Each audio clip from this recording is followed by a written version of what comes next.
Meus queridos, a paz do Senhor, eu sou o diácono Cláudio Machado e esta é mais uma das nossas pequenas reflexões com base na leitura diária da revista Lições Bíblicas da CPAD neste terceiro trimestre de 2022, a lição dos adultos que está tratando sobre apologética, sobre a defesa da fé. E eu quero justificar para os irmãos que este vídeo de hoje era o de ontem. Eu gravei o vídeo, mas no final ele não ficou na memória do celular. Aí não dava mais tempo ontem e eu tive que gravá-lo agora. Então, hoje faremos dois. Faremos este, que é o da segunda, e faremos também o da terça-feira.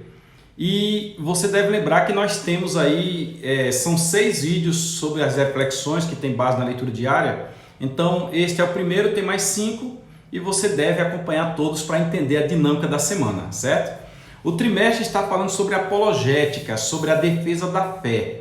Nós já estudamos sobre os irmãos que do segundo século em diante assumiram essa posição de apologetas. Eles passaram a defender a fé, a fundamentar, argumentar, a ir contra algumas ideologias que existiam, mostrando para os irmãos como é que a coisa era. Inclusive, foi daí que surgiu o credo apostólico, credo que é nosso.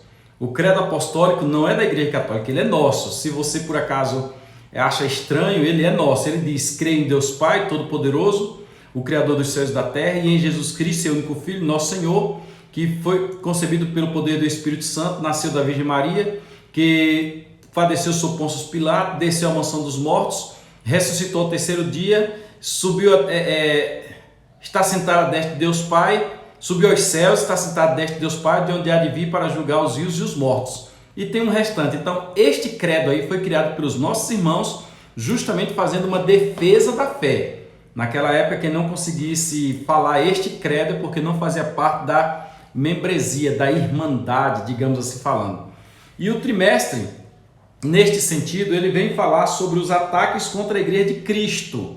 E o subtítulo fala das sutilezas de Satanás nesses dias que antecedem a volta de Jesus Cristo. Sabendo que está próximo ao arrebatamento da igreja, Satanás então usa de todas as suas sutilezas para que confunda, para que de alguma forma alguns não sejam arrebatados. Mas nós estamos alertas, como vimos a semana passada, Deus tem advertido, Deus tem falado por profecia, Deus tem mostrado para cada um de nós, certo?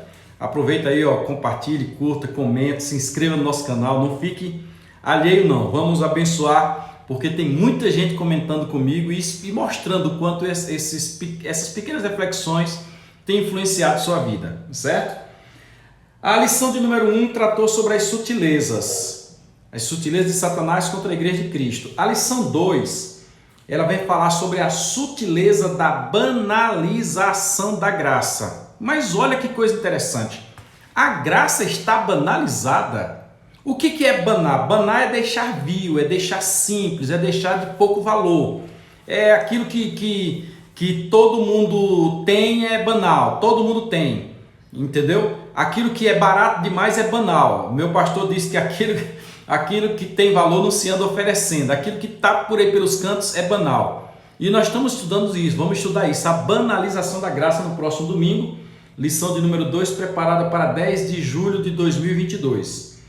A leitura de hoje, segunda-feira, de ontem, segunda-feira, que nós vamos ler hoje, está na primeira carta aos Coríntios, capítulo 1 e versículo 21, que diz assim: Deus achou por bem salvar. Deus achou por bem salvar.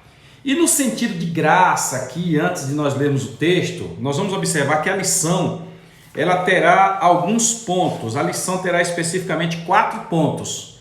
O primeiro ponto da lição vai falar sobre compreendendo a graça. O que é graça? Eu gosto de explicar graça explicando outros 2 conceitos, que é justiça e misericórdia. Então, para mim, para compreender graça, precisa compreender justiça, misericórdia e graça. Sendo justiça, quando alguém dá a alguém aquilo que o outro merece. É justo, é justiça. Sendo misericórdia, quando alguém não dá a alguém o que ele merece. É no campo do julgamento, da punição. Não merece, mas não vai receber uma punição. E graça é quando a pessoa não merece, mas você dá. A pessoa não merece um presente, mas você deu o presente. Então, neste sentido, vem a nossa lição falando sobre graça. Então, no primeiro item do primeiro ponto vai falar sobre a graça divina. O segundo item do primeiro ponto vai falar sobre a graça imerecida. Por quê? Porque é um favor que nós não merecemos. Eu não mereço a graça, você não merece a graça. E aqui diz justamente que é graça, não vem das obras, para que ninguém se glorie. Foi por intermédio desta graça encontrada na carta aos Romanos, descrita lá, explicada por Paulo aos Romanos, que Martinho Lutero se converteu. Foi a partir daí. Então nós vamos estudar no primeiro ponto, ou vamos compreender no primeiro ponto, que seja a graça.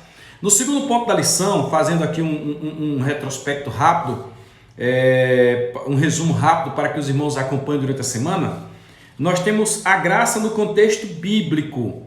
Nós vamos ver a necessidade da graça, porque todos pecaram. Vivíamos debaixo da lei, vivíamos sob a égide do pecado. Então Deus, no seu eterno passado, preparou o Cordeiro. João Batista diz: eis o Cordeiro de Deus que tira o pecado do mundo. Isso é graça. Aí nós vamos para o segundo item, que diz a extensão da graça. A extensão da graça é para todos. A graça não é para os judeus, é também para os gentios. Haja visto que os irmãos decidiram isso em Atos capítulo de número 15, no primeiro concílio de Jerusalém. A graça é para todos. É para brancos, é para negros, é para altos, é para baixos, é para gordos, magros, novos, velhos. Não adianta, a graça é para todos. Então nós vamos estudar sobre a extensão da graça. No terceiro ponto, vamos estudar sobre a graça no contexto da reforma. A Igreja Católica havia escravizado as pessoas na Idade Média por conta da ideia de que somente os representantes de Cristo poderiam falar. Quem são eles? Os padres, os papas, etc. Aí Martinho Lutero, naquele momento, entendendo a graça, disse: não, não é assim, não é dessa forma. Só sobre as indulgências ele escreveu 95 teses. Imagina o quanto Lutero estudava a Bíblia Sagrada. Então, nós vamos aprender a corrupção da doutrina da graça. Ela foi corrompida lá atrás entre o período apostólico e o final da Idade Média, quando começou a Reforma Protestante, vindo logo na sequência, filosoficamente falando, o período do Iluminismo. E depois vamos estudar a restauração da doutrina da graça, porque a partir daí então começou-se a estudar a graça como realmente está escrita na Bíblia. O problema é que nós não lemos, mas está escrito na Bíblia. E o quarto e último ponto da lição vai falar sobre a graça no contexto contemporâneo. E aí é onde entra o fator da banalização da graça, porque a graça está barateada. É o primeiro item da lição. A graça está muito de graça, digamos assim. Muita gente acha que é simples demais, né? Não reconhece o sacrifício da cruz. E o terceiro e último ponto, o segundo e último item do quarto ponto diz o valor da graça. Nós vamos entender que o valor da graça está no sacrifício da cruz. Então, você não pode perder esta lição. E voltando para a nossa leitura diária, que é o foco de hoje, nós vamos ler em 1ª Carta aos Coríntios, capítulo 1, versículo 21, e neste trimestre estamos fazendo uso das Bíblias Apologética e Defesa da Fé. Haja vista o tema, apologética. Então, nós estamos nesse contexto. 1ª Carta aos Coríntios, capítulo 1, versículo 21, diz algo interessante. Preste atenção aqui, de repente você que pensa que alguém é melhor do que você, por causa da condição financeira, ou por causa do conhecimento, por causa do título, etc. Preste atenção no que está escrito aqui no versículo 21 da 1ª Carta aos Coríntios, capítulo 1. Visto que na sabedoria de Deus, dentro da sabedoria de Deus, o mundo não conhece a Deus pela sua sabedoria. Como assim? O mundo é sábio. Quem disse que o mundo não é sábio? O mundo é sábio. O mundo conhece de tecnologia, o mundo conhece de medicina, o mundo conhece de tanta coisa que eu me admiro. Eu fico espantado, estupefado, se eu posso usar essa expressão, por ver tudo que existe em volta de nós e saber que por aí ainda existe muito mais que não nos alcançou, especialmente no contexto da tecnologia. Mas esta sabedoria do mundo não deixa compreender a Deus. E a Bíblia diz que para o mundo essas coisas são loucura, porque Deus trouxe uma salvação, Deus trouxe uma graça que não é alcançada pela lógica do mundo. Não é alcançada pela lógica do mundo. Vou ler de novo. Visto que, na sabedoria de Deus, o mundo não conheceu a Deus pela sua sabedoria. Aprove a Deus, então Deus diz: eu vou fazer. Como diz o texto ali, o nosso texto diz assim: Deus achou por bem salvar. Aprove, ó Deus, salvar os crentes pela loucura da pregação. Simples assim. Deus deu a todos uma oportunidade. Nem todos alcançaram essa oportunidade porque querem buscar a compreensão disso pela lógica, pela razão. Não tem lógica você... não tem razão humana, melhor dizendo, você entender que uma criança foi concebida numa mulher sem ter o contato de um pai. Não tem lógica, mas a Bíblia disse que foi assim e é preciso que essas coisas sejam compreendidas. E interessante que os simples conhecem. Os simples entendem, melhor dizendo. Sem muita compreensão, sem auxílio da filosofia, sem auxílio da geografia, sem auxílio da sociologia, sem auxílio da filosofia, sem auxílio da matemática, sem auxílio de nada disso, os simples conhecem. É por isso que Jesus disse: eu te louvo, Pai, eu te louvo, eu te agradeço, porque tu ocultaste essas coisas aos sábios entendidos, lembre-se, o conhecimento do mundo, a ciência do mundo, e as revelasse aos pequeninos. Lembre-se, aqueles que é assim, Senhor, então pronto, eu creio. E aprove a Deus salvar estes que por acaso aceitaram desta forma. É por este motivo que precisa ficar nítido na nossa mente que a salvação ela é algo exclusivo de Deus. Se você tem coragem, se você tem uma Bíblia, abra ela aí no Salmo 115 ou no Salmo 113. Vai depender da versão. Se a versão for de Matos Soares, se for de João Ferreira de Almeida, de Matos Soares, de João Figueiredo, você vai encontrar no 113. Se for de João Ferreira de Almeida, você vai encontrar no 115. O 115 fala daqueles que não são deuses, daqueles que não podem salvar. É uma coisa lógica. E lá encerra dizendo que tornam-se iguais a eles todos os que os fazem e os que os adoram. Por quê? Porque o Criador do céu só é um, o Salvador só é um, e João Batista, que nós temos uma live aí, João Batista não iria a esta festa.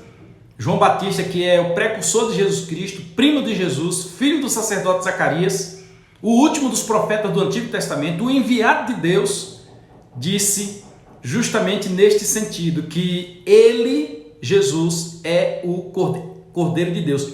Eis o Cordeiro de Deus que tira o pecado do mundo. Neste sentido, Deus salvou, Deus de graça, Deus deu de graça a salvação. Basta que você queira. Legal, né? Interessante que é algo que foi exposto a todos. Sendo assim, meus queridos, este é o nosso primeiro vídeo. Daqui a pouco eu gravarei o próximo, o da terça-feira. E você deve acompanhar todos os nossos vídeos para que no final de semana nós estudemos sobre a sutileza da banalização da graça, tá bom? Este é o primeiro, vamos acompanhar o que vem nos demais, porque aprove Deus nos salvar pela loucura da pregação. Deus te abençoe, compartilhe, comente, curte, mande para alguém. Deus te abençoe. Até mais.